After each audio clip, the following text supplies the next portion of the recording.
Well, hey there, HVAC pros and enthusiasts. Are you ready to take your skills to the next level? The HVACR Learning Network has just launched an exciting new e-learning course, High Performance Heat Pumps. And guess what? We're giving you free access to the first 2 chapters. Whether you're in the field, training for that next step, or simply want to sharpen your expertise, this course is packed with everything you need to understand and master high-performance heat pump systems, especially inverter-driven cold climate heat pumps. And the best part? You can access it anytime, anywhere, right from your favorite mobile device. It's HVACR learning made flexible and convenient for you. So what are you waiting for? Click the link. Dive into the HVACR Learning Network and start your free trial today. Your journey to HVACR mastery begins here.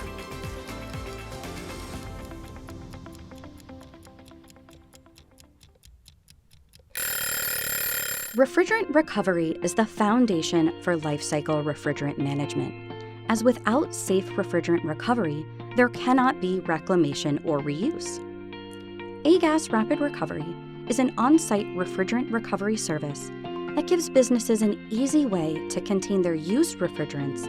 Not a whole lot of companies do what we do. We handle some of the grunt work that they don't want to do, and we can do it 10 times as fast as they can. The recovery portion, the cylinder exchanges, and buying back used material that otherwise can't be used. We play a big role with our contractors, whether that be HVAC, mechanical, or demolition contractors. Our whole purpose is to get on site and not only help them save money in the project, but offer an environmental solution.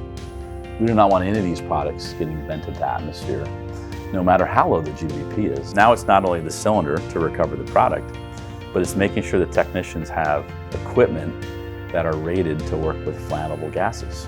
That's really important for people. So by us being able to contain it in cylinders, reclaim it, we're saving the environment one recovery at a time.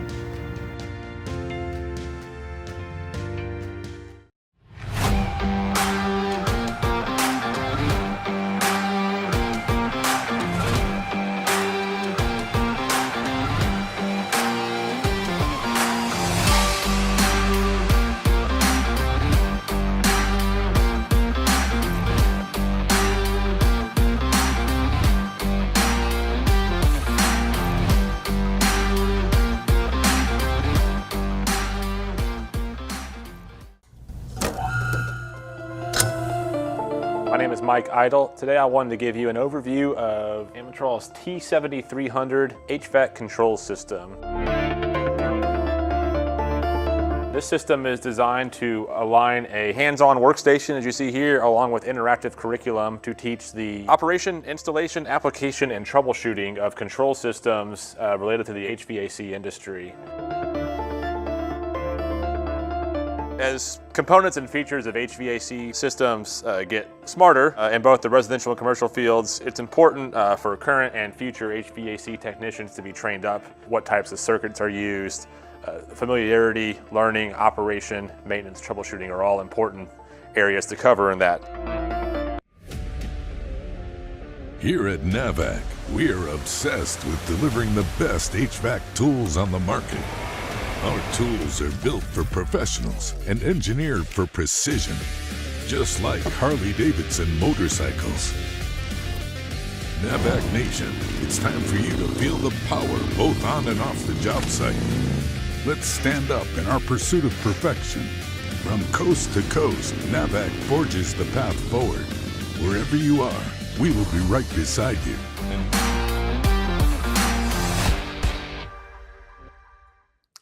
All right, everyone, thank you so much for joining us once again on Did You Know, the ESCO HVAC show.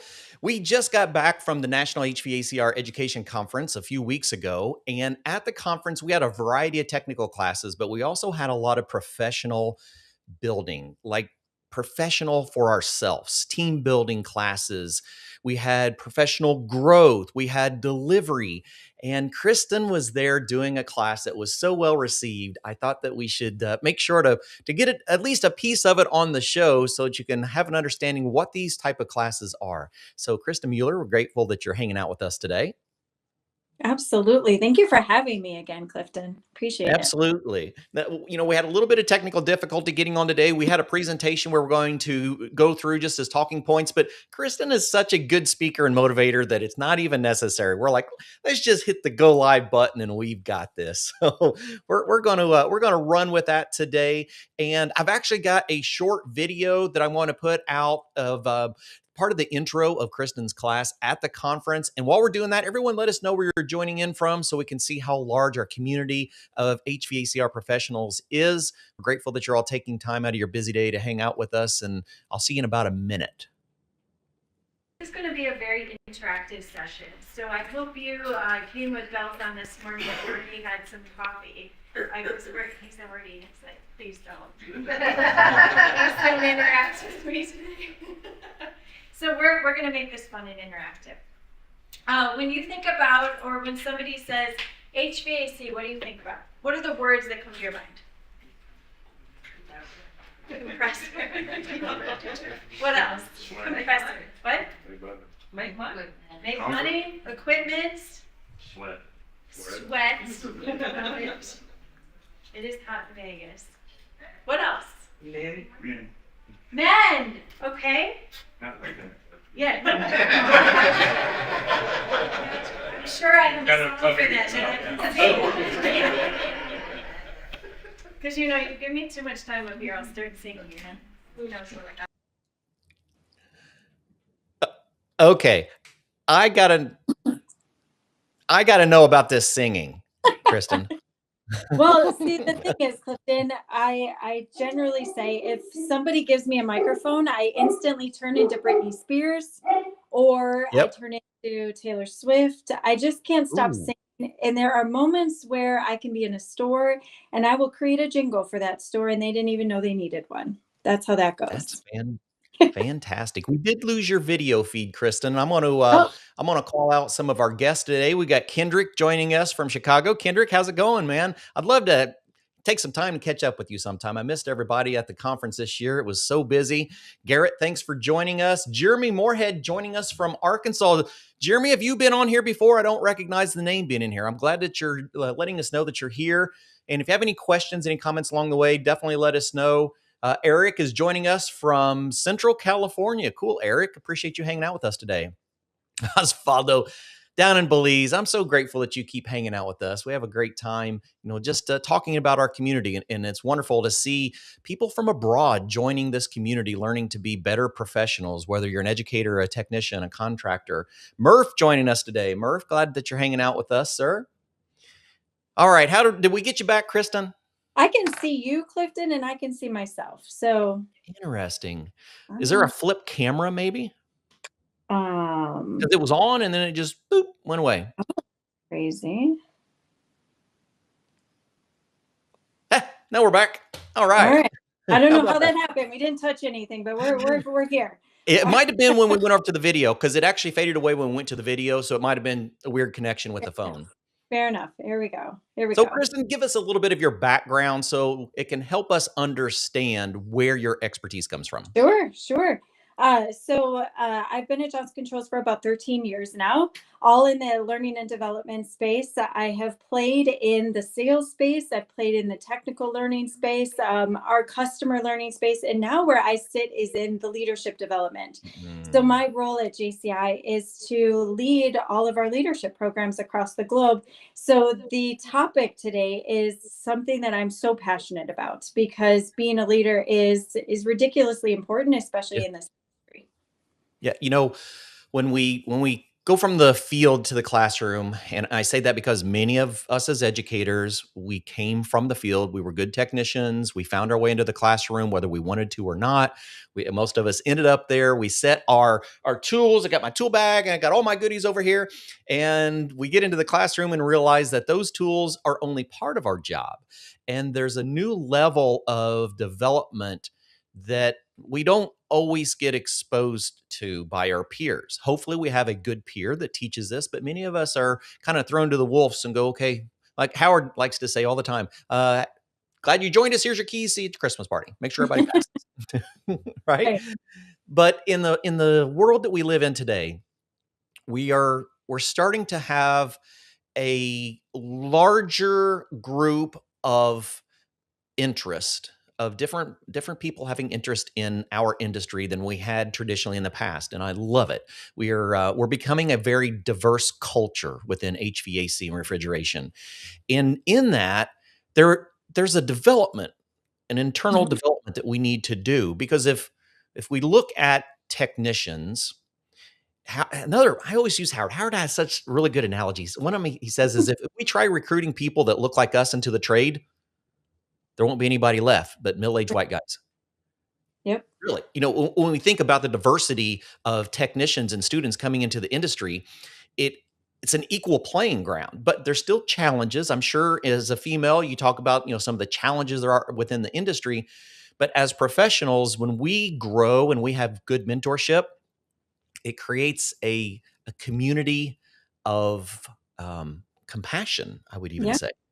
Yeah, absolutely. We talk a lot about the fact that the industry as a whole is going to grow stronger Yeah. when talent, and we say talent of all kinds. And I say in every classroom that I'm in that I don't care what your title is. I don't care if you have a team or whatever your role looks like. Everybody's a leader, no matter what. So it's the fact that the industry is going to grow much stronger when talent of all kinds is fully recognized Yeah. and supported. We Yep. have to support one another, and like I said, recognize that as well. Because we are in an industry that requires skill, it requires resilience, and it's problem solving under pressure. And those are skills that a lot of times you have to learn as you go. But to your point, you also have to have a mentor, somebody that's supporting you, that can get you through some of that information too. Yeah. I mean, some of the little things that I had to learn transitioning into, like how to build a spreadsheet, how to build a PowerPoint, and then came the biggest of all, like, how do I lead? Yeah. I can have all the content in the world, but if I don't know how to deliver it, am I really doing a service for my students? Hmm. Yeah, absolutely. And it's funny. I just had a conversation. A friend of mine, her husband just went into the corporate world, and she said it was such a transition because, to your point, he had to learn Excel, he had to learn PowerPoint, some of these things that we take for granted. But we focus a lot on the skills that you can do with your hands, and less about how do I need to act differently? What do I need to do that's different now that I'm in this role, or perhaps just growing, because career advancement often isn't about working harder. And leadership in and of itself is not just a title. There's a lot that goes with that. You have to recognize potential in others, you have to develop your own confidence.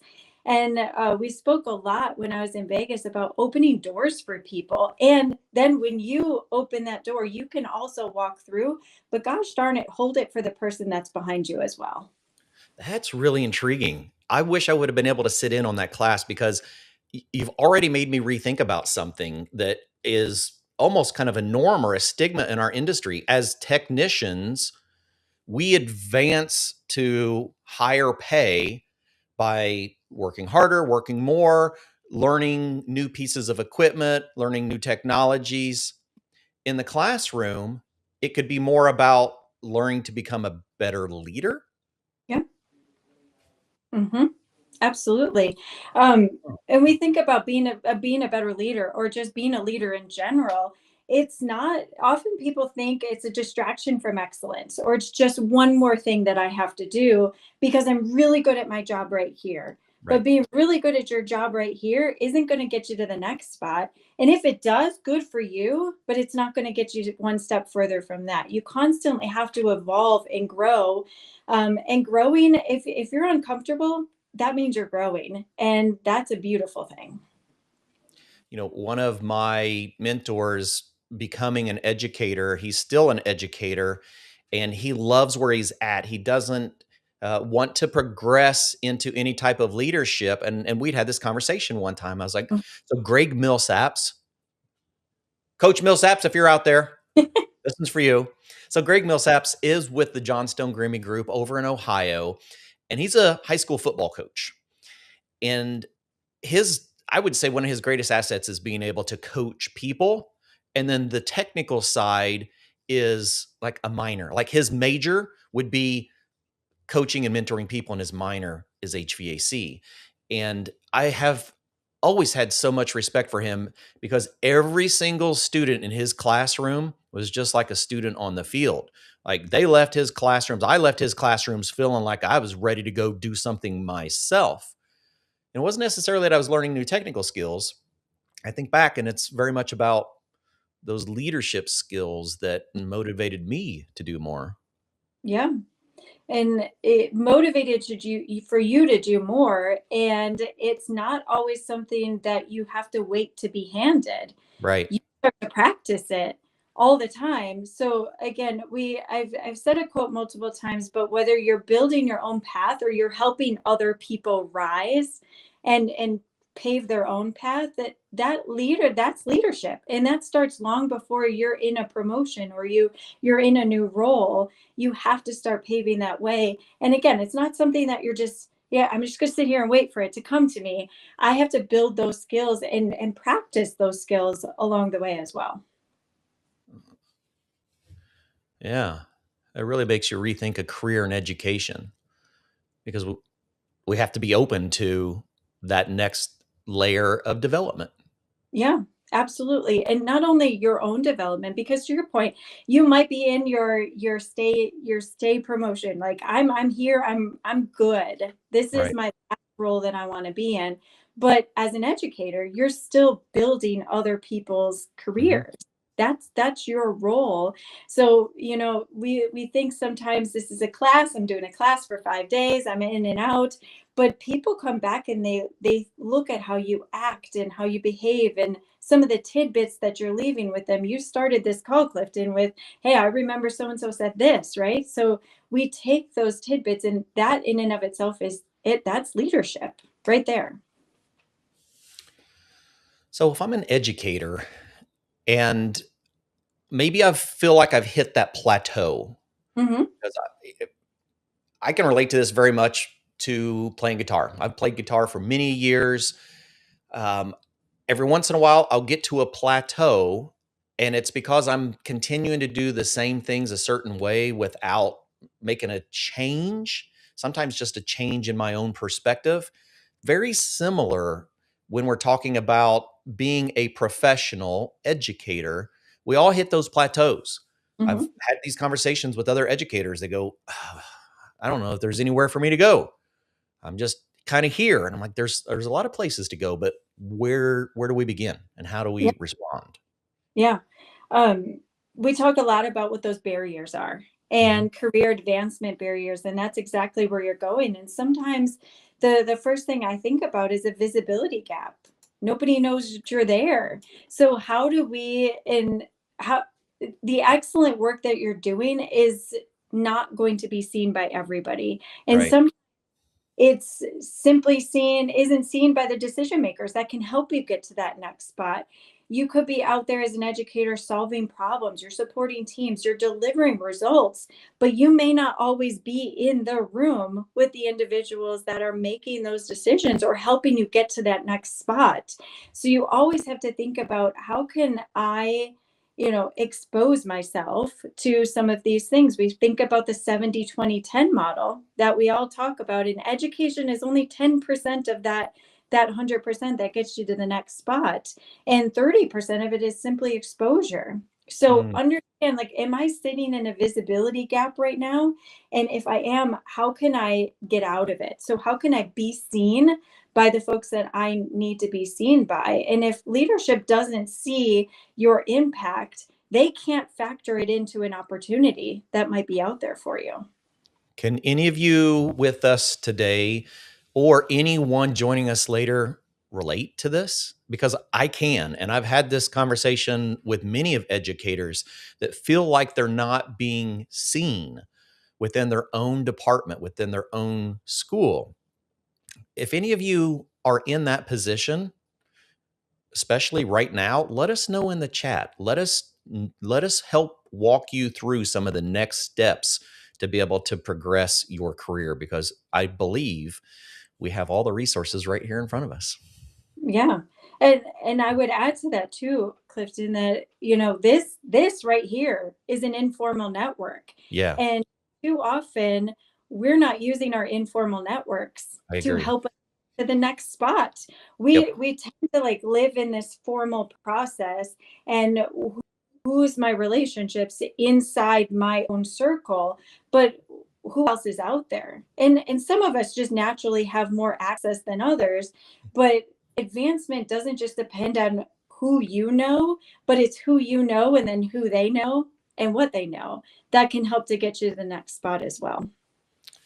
Going along with that, sometimes it's not even the recognition within the program that is our hindrance. Sometimes it's the recognition within the industry, especially when we're looking for ways to improve our program. One of the other examples that Howard presents all the time, and it makes me think about this very type of growth, is he had encountered two schools at the same time that had approached him with the question of, how do I make my program better? How do I get the manufacturers to work with me?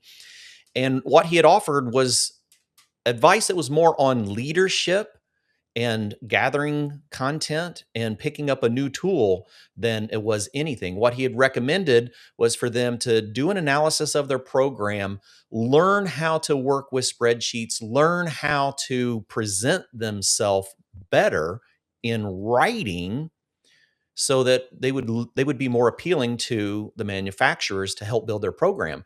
One program got a pencil, one program got a few $100,000 worth of equipment, and continued education that was professional development. And so there's a lot out here when we know where to begin and when we understand like where we are, like situational awareness. Yep, absolutely. And what you're talking about too is the opportunity to have to prove it again, the prove it again cycle that happens, especially for high performers out there, that you feel like you have to constantly reestablish your competence because past success doesn't always carry forward in the same exact way. It's going to look a little bit different. So folks that especially where you're going is the fact that I feel like I'm great at my job, right? I feel like I'm competent, I'm a great educator, but I have to prove it over and over again. And that can honestly slow advancement. It can create some burnout. And like I said, even for high performers that are out there listening, it becomes such a barrier to your success and advancement because you just feel stuck. And then it goes back to how can I use my informal networks and how can I use exposure to get myself out of that rut that I get in. Garrett, I'm so glad that you are chiming in on this because you represent that program. I have seen your program grow. Garrett is actually right here in Indiana with an expanding HVAC program that means a lot to the community. But we also recognize exactly what you're saying, that in that 5-year plan, our program is not always at the front of the conversation. But how do we do that? How do we place ourselves in the front of that conversation? Because there's a reason that they're not seeing us. Maybe we need to be seen a little bit more. Absolutely. Put yourself out there. Mhm. The best ways to do that is to find that exposure. And I said it earlier, you can't wait for these things to happen to you. You have to go find those opportunities. So if we believe the school it thinks highly of us, then what are we going to do about it in order to be seen more? And even internally at my company, it's a fact of I think we're doing great work, but others may not value that as much. So it's on me to prove that value. And again, I'm not going to just wait for the email to say, "Oh, great, great, great job, Kristen. Good job. You have to go out there and you have to create your own story. It's not going to write the book for you." No, Osvaldo, that's such a great comment. I'm really big on analytics. When we can start showing numbers, that's another tool that I had to pick up. I did not understand analytics. Yeah. that that was something that I had to pick up as a tool in my new career. And then I was able to start justifying things. When Mhm. I could start showing what my program is actually doing by the things that I have been adding to the program, it really does give us a lot of weight when we're presenting some of these new items to our administration.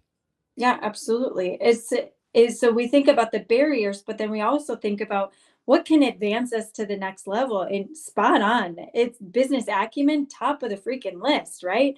Because what got you here isn't going to get you to the next step, and we have to move with the times. So we may feel like we are business savvy and analytics fits right in there. What does the business need from me in order for me to help push this forward? And you have to put in the work.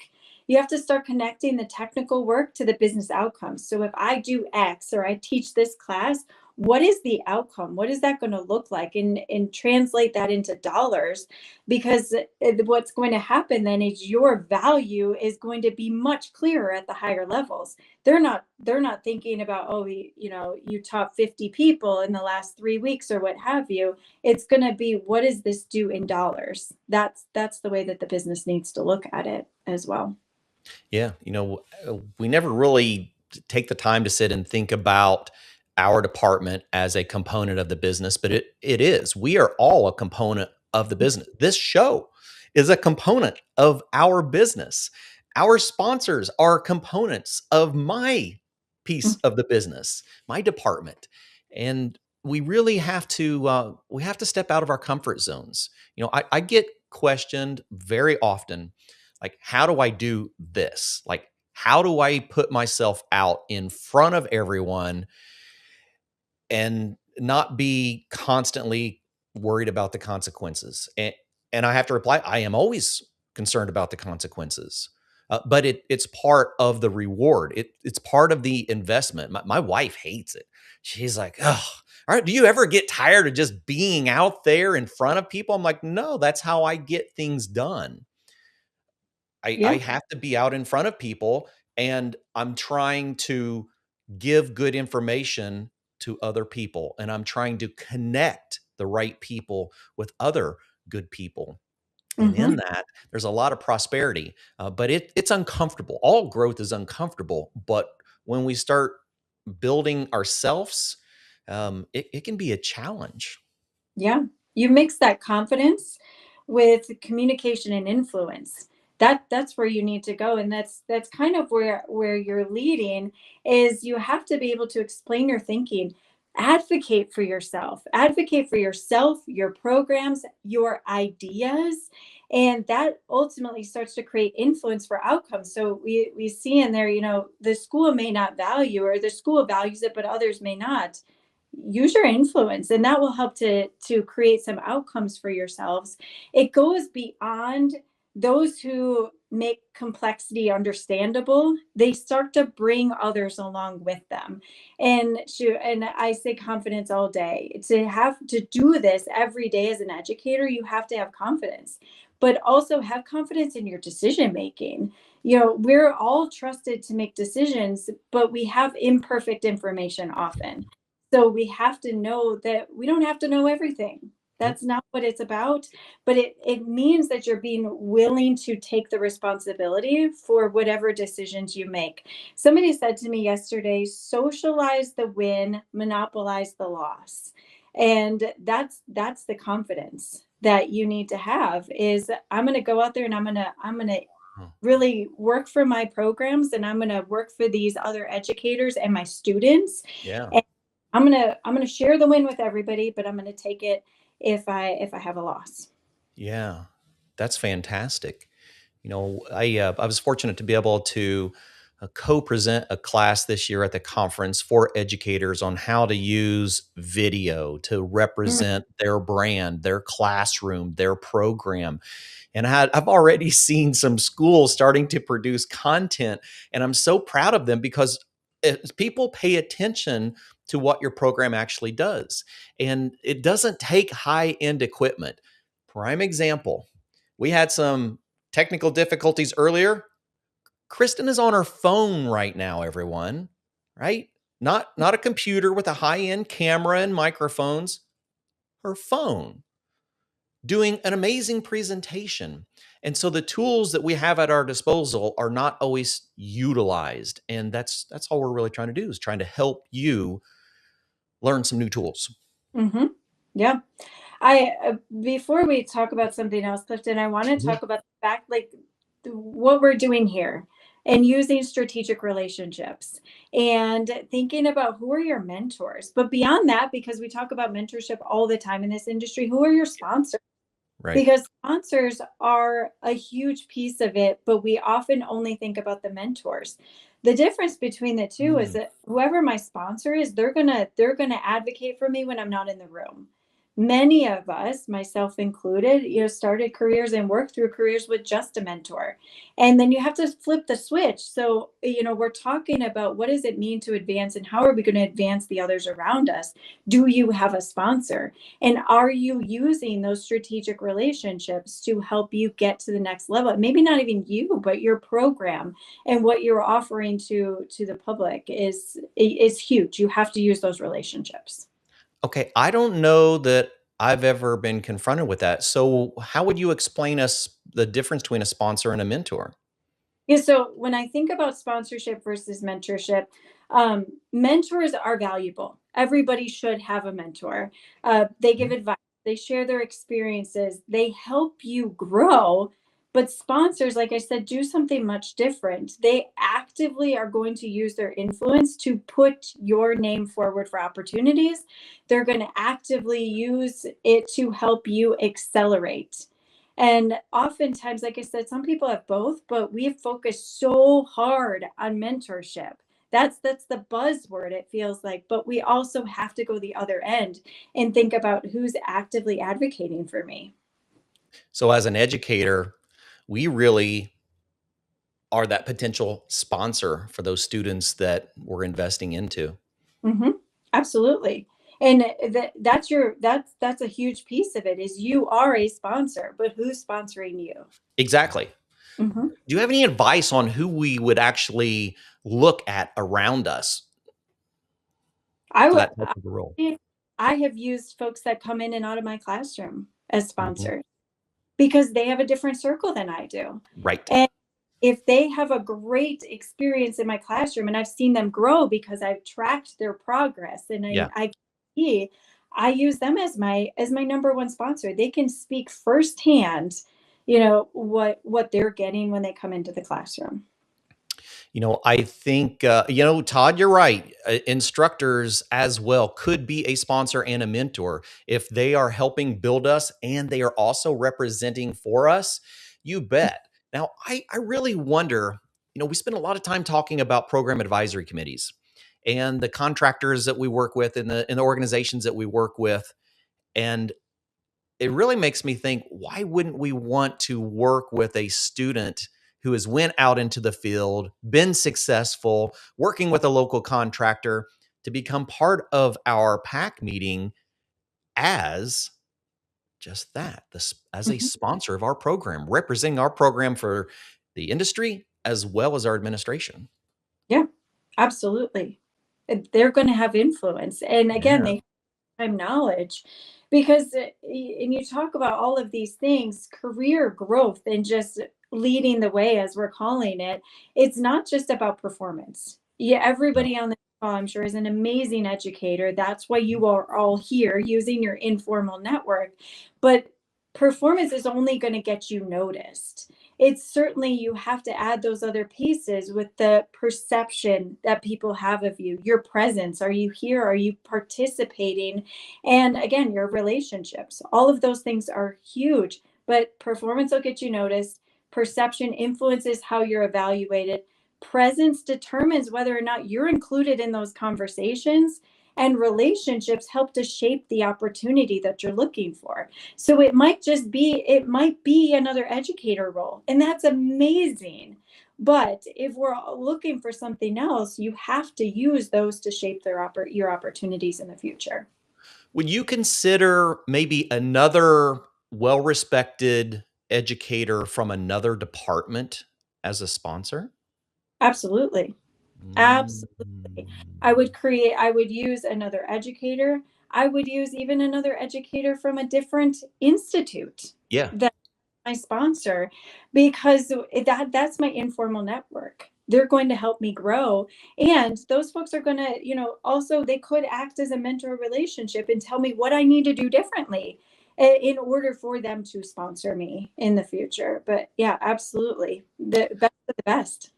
Okay, yeah, that does make sense because I've had that as advice, talking to different people. I didn't spend a lot of time in the formal school atmosphere. Most of mine was in distributor training, contractor, dealer onboarding, equipment training, not in the formal social realm of our secondary, post-secondary programs.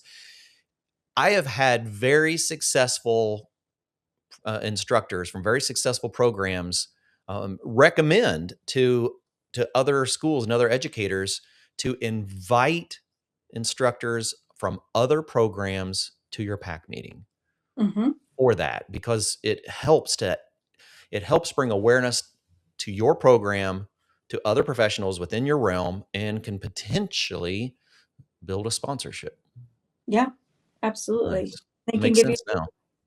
and we started by saying you open the door and then Yeah. hold the door open. You're doing the same thing and creating those partnerships and relationships. But yeah, absolutely. Bring them in. You're not going to break anything, right? Bring them No. in and help each other out. Yeah, because I went to one. Actually, it's Garrett. His I went to Lafayette, and the HVAC and so it was really electrical down the hallway, and they ended up sharing a few courses, which I thought was really intriguing. So they were helping build each other's department by finding courses that were mutually beneficial and could overlap by a curriculum. And they actually did. They started sharing course content between different programs. And I thought that was an ingenious way of bringing additional recognition to your own program. Yeah, absolutely. And you're behind the scenes making talent visible Yeah. to others who may not be seeing it. Because what are the chances that those departments are going to intermingle if they don't start doing some of these things? And you're missing out on some huge talent that could be out there for everyone to take advantage of. Yeah. Well, Garrett, we have really struck a good chord with you, haven't we? Well, I know, Garrett, you spend a lot of time in that professional development. Garrett actually has a military background, so he has a lot of leadership training along the way, and still is very active in leadership outside of the school. But that's interesting that you've even been paying attention to other programs like the astronomy programs within your own school. Right now, you are being a sponsor of the astronomy program of your own school. Mhm. Yeah, Exactly good what we're job. talking about. Baby steps for everyone. I mean, Yeah. it might feel like or sound like a small thing, but in the grand scheme, it's a very important part of that developmental path. Hmm. Yeah. Yeah, another good call, Todd. Very important to be able to exchange, being a part of other people's program advisory committees. Hmm.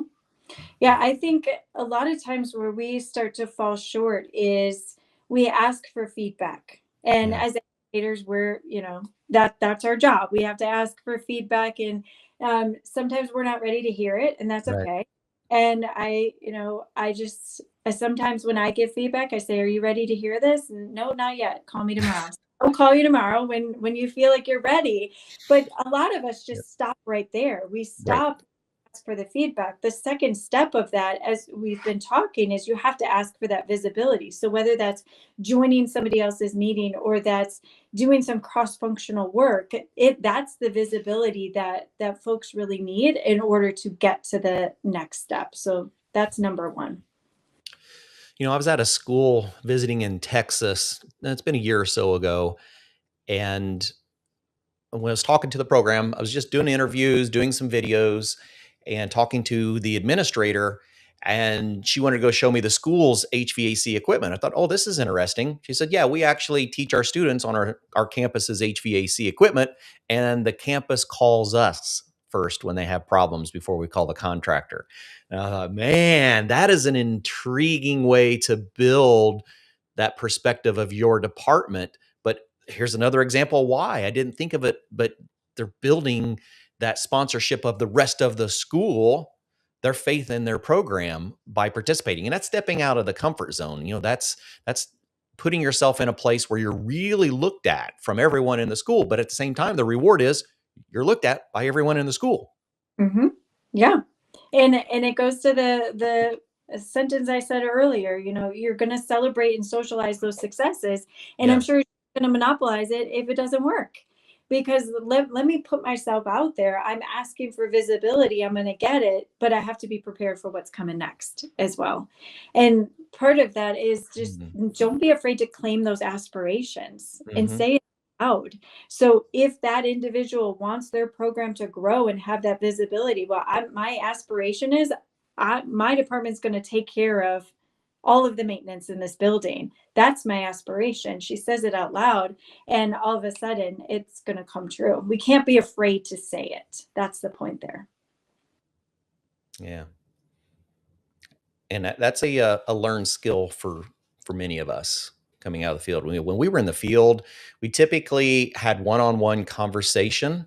Like, we talked to the person who was having the problem, and we weren't in the conversation to represent our company, yes, but we weren't there to get to know the person, to learn about the entire environment that we were working on. And so sometimes we get a little blinded when we come into the classroom. Many young educators, when they come into the classroom, they're afraid to talk to other groups within the school because they just haven't been exposed to that in the past. But that's the only way that we grow, is we start doing that. We start communicating with other departments. We start putting ourselves out in front of those uncomfortable places.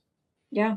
It's building your relationships, Mm-hmm. but also building them very intentionally. You have to know and understand, what do I want from this relationship?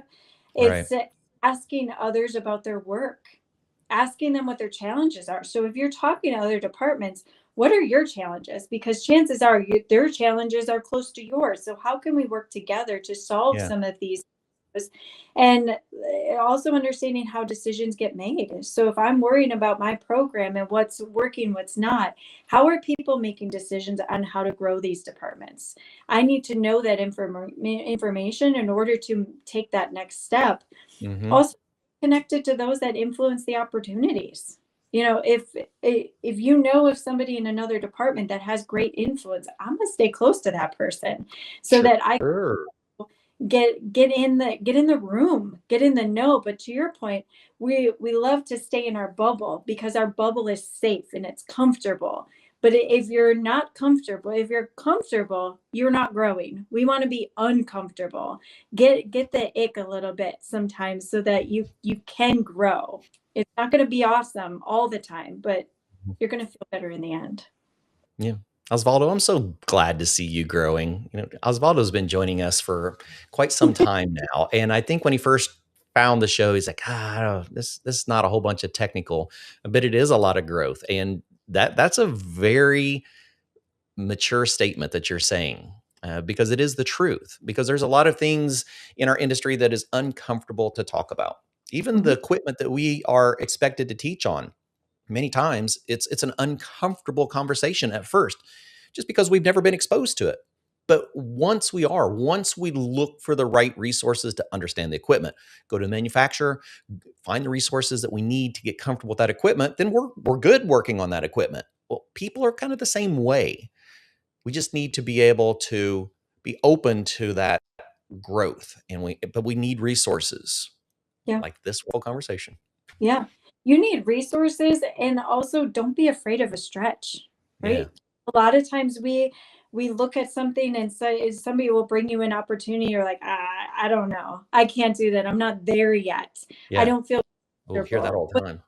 Yeah, and we call these stretch assignments, or we call them different things, and they're meant to make you uncomfortable, to help you grow. So my advice as well would be, say yes. Say yes. I tell this story all the time, that the role I'm in right now is not the role that I wanted. I was comfy where I was at. I loved my job. And one Friday she called me and she said, there's a job offer in your inbox in about 30 seconds. And I said, well, that's crazy. I said no. And she said, but get uncomfortable, be comfortable with the uncomfortable, because we want to see you grow. So it's saying yes to those opportunities, which is huge. I think we're going to have to start having more of these conversations. This community is very intrigued with this. Eric, and I don't even know that, Eric, have you been on the show before? Because I don't remember seeing your name. I'm so glad to have you here with us. Yeah, and that's an interesting perspective, isn't it? That we can be, if we're comfortable, we're probably in the wrong place. Yeah. Okay. Because So to his point, you want to be the smartest person in the room. Yeah. Your job is to surround yourself with people that are smarter than you, because that's how you're going to grow. If you're the smartest person, you're comfortable. You're not growing. And then it should be time to look for another opportunity. I agree.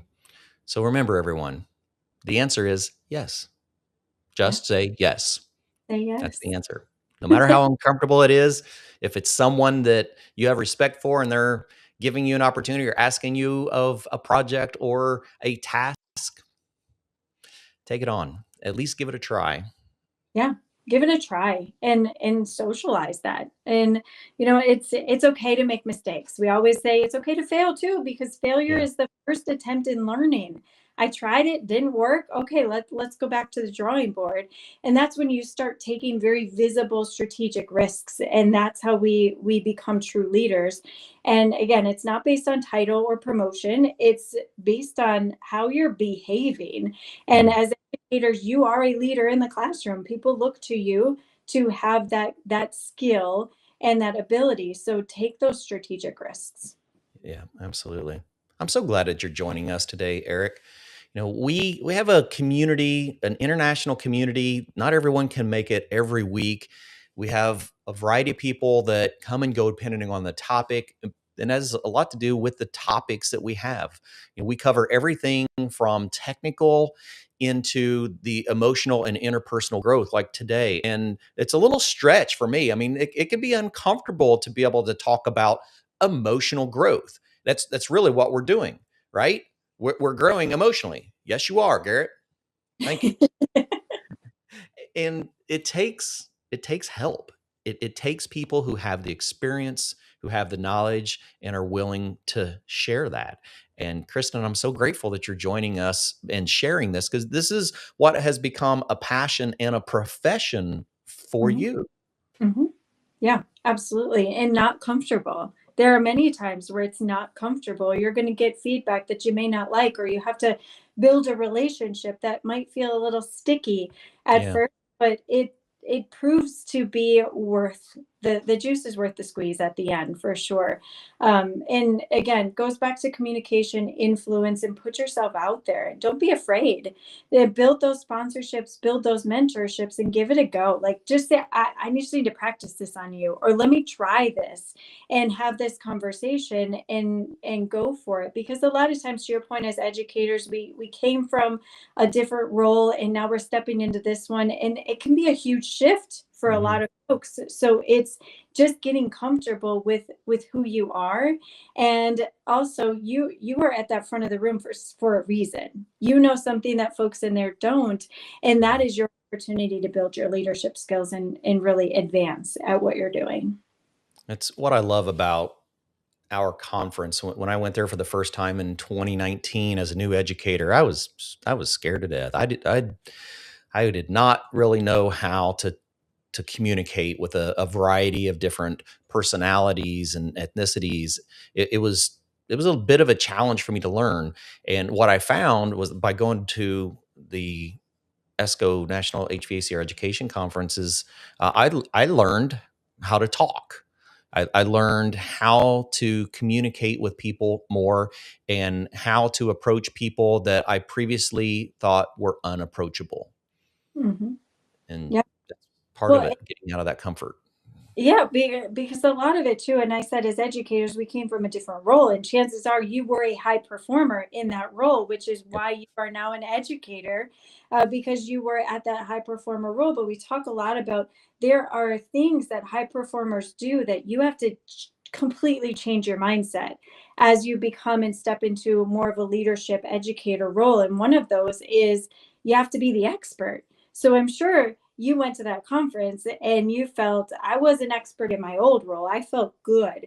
But stepping into this as an educator, I might no longer be the expert. I know these certain things, but I still am growing in other pieces. So you have to change your mindset from being the expert to I have to think a little bit differently and think systematically, because that's going to that changes how I act. And high performers also try to avoid mistakes, but I'm sure every single one of us on this call today, we make mistakes every day in the classroom. And it's that's okay. It's okay. You have to take the step and own it and learn from the mistake as well. Yeah, getting electrocuted was humbling the first time. After a few times, it becomes a little bit more comfortable. It's kind of like teaching. I wouldn't go that far, but we also think about our high performers, and in your old role, you Yeah. probably, you know, you had a I'm going to do it myself mindset. Yeah. I Oh, I need to do this task and I got this. And how many people do you rely on every single day to do work? Probably more than just yourself, right? That all of us are relying on others. So it's changing that mindset too, from I can do it myself to I need to enable others to help me along the way. I feel like I'm sitting in the hot seat right now. Yeah. Wow. Yeah, Garrett, you're right. That experience has just been invaluable, and it helps us all grow. And Todd, that was a fun mistake. Todd was actually playing around here in Restream the other day, and he was practicing, learning to communicate with a different platform. Speaking like this on video live is a learned experience. Todd is actually in that development point now. He's been on a lot of podcasts and shows. He's been on this show. Well, he was actually learning to become better at it himself, and sends me a message. I just hit the live button. I'm out there. Yeah, there you are.